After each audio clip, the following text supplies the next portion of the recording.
Hello guys, welcome to Super Gates. My name है सतीश रघुवंशी और आपको पता है कि अभी तक हम जो वीडियो लाए हैं बहुत शानदार लाए हैं और आज का वीडियो भी गाइस आपके लिए बहुत यूजफुल होने वाला है। डेफिनेटली आपके जो आईपीएम के जो भी एग्जाम है, जिनको भी आप टारगेट कर रहे हो, इन सभी में आपके मार्क्स डेफिनेटली बढ़ जाएंगे अगर आप इन टिप्स को फॉलो करते हो। जो टिप्स यहाँ पर मैं बता रहा हूँ गाइस, पक्का बढ़ जाएंगे, विश्वास करो। ठीक है, स्टार्ट करते हैं। आज का हमारा टॉपिक होने वाला है tricks that can change your quant score in all IPM exams.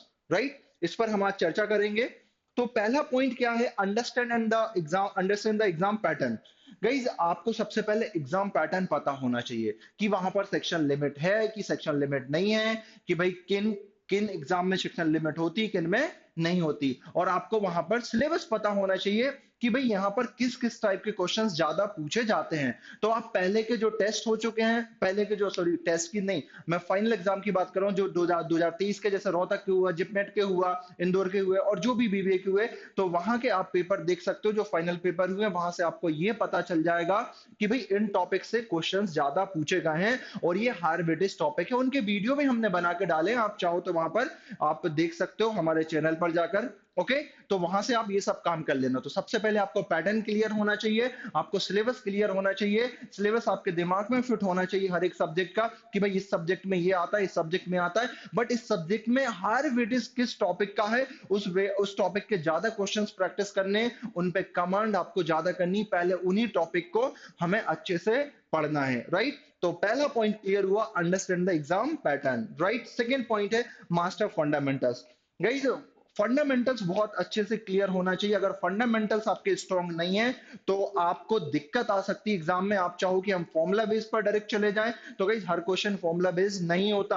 हाँ, मानते हैं कुछ क्वेश्चन होता है, बट हर एग्जाम में नहीं होता। जैसे इंदौर एग्जाम में आप सोचो कि सर सारे क्वेश्चन फॉर्मूला बेस्ड हैं, नहीं सर, आपको फंडामेंटल्स अच्छे होना चाहिए। तो गाइस उन पर आपको वर्क करना है। राइट, आपको बेसिक्स से सीखना है, सारे कॉन्सेप्ट आना चाहिए, बहुत क्लैरिटी होना चाहिए उनमें। ऐसा नहीं कि भाई थोड़ा थोड़ा पता है, नहीं, बहुत अच्छे से आपको वो कॉन्सेप्ट क्लियर होना चाहिए। फंडामेंटल्स स्ट्रॉन्ग करना हर एक सब्जेक्ट के। राइट, थर्ड पॉइंट देखो आप यहाँ पर क्या, प्रैक्टिस रेगुलरली। अब प्रैक्टिस हर दिन रेगुलर प्रैक्टिस करने से क्या बेनिफिट होते हैं? गाइस, प्रैक्टिस रेगुलर करोगे ना तो आपकी स्पीड बढ़ जाएगी। जो आप मॉक में कम क्वेश्चन अटेम्प्ट कर पाते हो, अगर आप प्रैक्टिस डेली करोगे तो आप ज्यादा क्वेश्चन अटेम्प्ट कर पाओगे। राइट, आप कई बार, कुछ कुछ लोग होते हैं टॉपिक वाइज प्रैक्टिस करते हैं, कुछ सब्जेक्ट वाइज करते हैं, कुछ लोग मॉक प्रैक्टिस करते हैं। तो ये सारी प्रैक्टिस होना चाहिए। अगर आप मॉक देते हो तो मॉक देने का बेनिफिट आपका पता है क्या होता है? आपका कि सर जो सारे सब्जेक्ट है और हर एक टॉपिक का क्वेश्चन वहां पर आपको मिल जाता है, तो वो हर क्वेश्चन आपका रिवाइज हो जाता है अगर आपने फुल लेंथ मॉक टेस्ट दिया है। लेकिन कोई टॉपिक टेस्ट देता है तो आपका पर्टिकुलर टॉपिक क्लियर होता है। राइट, तो सारे टाइप के टेस्ट हमें वहां पर देना है। जैसे कोई टॉपिक आपका स्ट्रांग नहीं है तो उसका टॉपिक टेस्ट दे लिया, कोई सब्जेक्ट नहीं है तो सब्जेक्ट टेस्ट दे लिया। राइट, और फुल लेंथ टेस्ट भी आपको देना है, तो ओवरऑल आपको पता तो चल पाए कि भाई आपने 2 घंटे का टेस्ट दिया, जितने भी टाइम का आपने टेस्ट दिया, कि आप स्टार्टिंग के 1 आवर आपकी अच्छी एनर्जी लेती, लास्ट 1 आवर में एनर्जी कम रहती, पहले कौन सा सेक्शन को अटेम्प्ट करना, कौन से को नहीं करना, किसे कितना टाइम देना, किस सेक्शन को कितना टाइम नहीं देना है, ये सभी आपको जब फुल लेंथ मॉक टेस्ट दोगे तब पता चलेगा। हाँ, लेकिन टॉपिक टेस्ट दोगे, आपका जो भी टॉपिक कमजोर है, वीक है, जो भी टॉपिक, उस टॉपिक के ज्यादा टेस्ट लगाएं तो वो धीरे धीरे स्ट्रांग हो जाएगा। और उस टॉपिक की प्रैक्टिस ज्यादा करें। राइट, कई बार हमारे कॉन्सेप्ट बिल्कुल क्लियर है कुछ टॉपिक में, बट उनके क्वेश्चन हमें फास्ट सॉल्व नहीं कर पाते, तो उनकी प्रैक्टिस ज्यादा करनी है। राइट, तो इस बात का ध्यान रखें। रेगुलर प्रैक्टिस करने से आपकी स्पीड डेफिनेटली इंक्रीज होती है।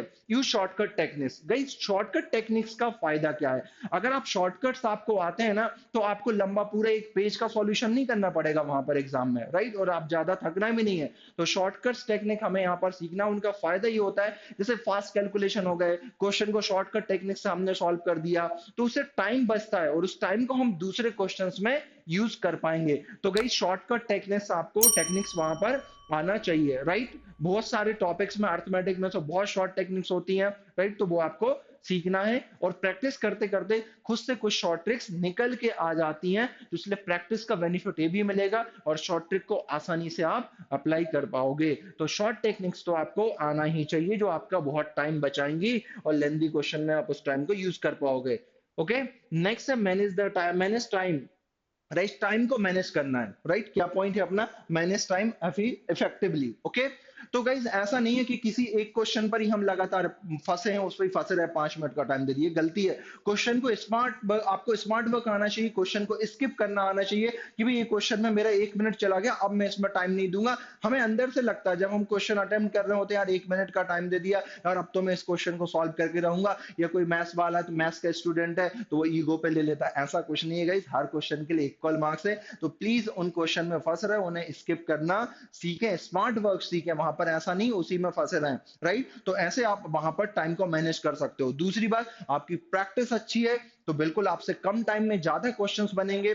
और एक और काम आप कर सकते हो कि सर आप कैलकुलेशंस को बहुत अच्छा कर सकते हो। अगर आप अपने कैलकुलेशन को स्ट्रॉन्ग कर लेते हो, जैसे 30 तक टेबल्स लर्न कर लिए, 25 तक कर लो, 30 तक नहीं होते तो, राइट। और आपने मान लो 30 तक स्क्वायर्स कर लिए, 20 तक क्यूब्स कर लिए, तो इनसे आपकी स्पीड कहीं ना कहीं बढ़ जाएगी और आपको इसका बेनिफिट मिलेगा। तो आपका टाइम कम लगेगा, उस टाइम को दूसरे में हम दूसरे सब्जेक्ट में दे पाएंगे, राइट। और आप थोड़ा सा वहां एग्जाम के हिसाब से भी थोड़ा सा अपने आप को चेंज कर लेना कि लग रहा है यहाँ पर स्टार्टिंग के क्वेश्चन बहुत डिफिकल्ट हैं, राइट। स्टार्टिंग के क्वेश्चन ये आपको मॉक देने से पता चलेगा, तो आप बार बार मॉक दोगे ना तो आपकी हैबिट में आ जाएगा, आप देखोगे किन क्वेश्चन को छोड़ना है, किन क्वेश्चन को हमें सॉल्व करना है। तो गाइज इसी तरीके से आपका टाइम मैनेजमेंट होगा। शॉर्ट टेक्निक्स आना चाहिए, प्रैक्टिस बहुत ज्यादा कर लो, राइट। कैलकुलेशन बहुत स्ट्रॉन्ग कर लो कि दो दो बार कैलकुलेशन नहीं करें, तो यहां से आपका टाइम बचेगा और वहां पर आप टाइम दे पाओगे जहां पर क्वेश्चन लेंदी हैं, राइट। तो ये 5th पॉइंट आपको ध्यान रहेगा। नेक्स्ट है एलिमिनेट आंसर चॉइसेस,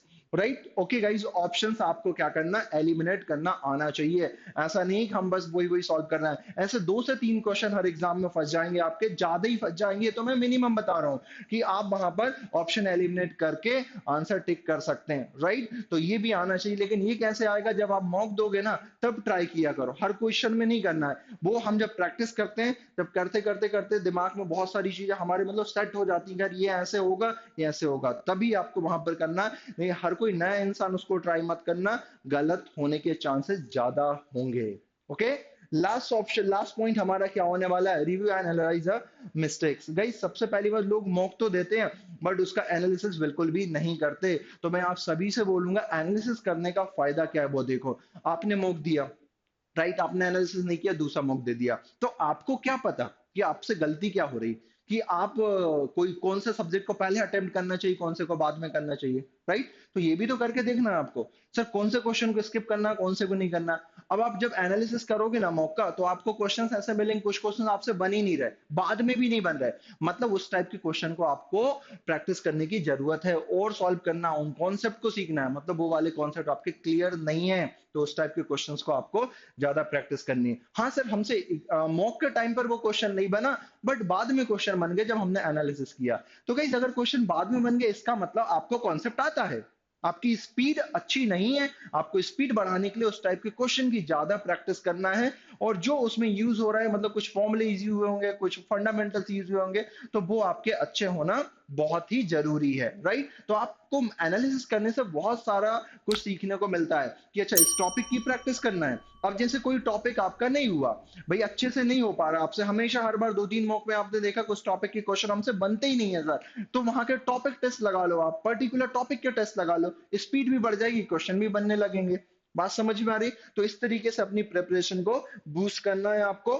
तो गाइज, और थैंक्स फॉर वॉचिंग, राइट। आपको पता ही है कि मैं जब भी वीडियो लाता हूँ बहुत अच्छी वीडियो लाता हूँ, आपके आपके फायदे की वीडियो लाता हूँ, राइट। तो गाइज शेयर करें, सब्सक्राइब करें अपने दोस्तों के साथ और सभी लोगों के साथ। ओके गाइज, मिलते हैं नेक्स्ट सेशन में, और वो कुछ ना कुछ इंपॉर्टेंट ही आएगा उसमें जो आपके फायदे की बात होगी। Thank you so much guys.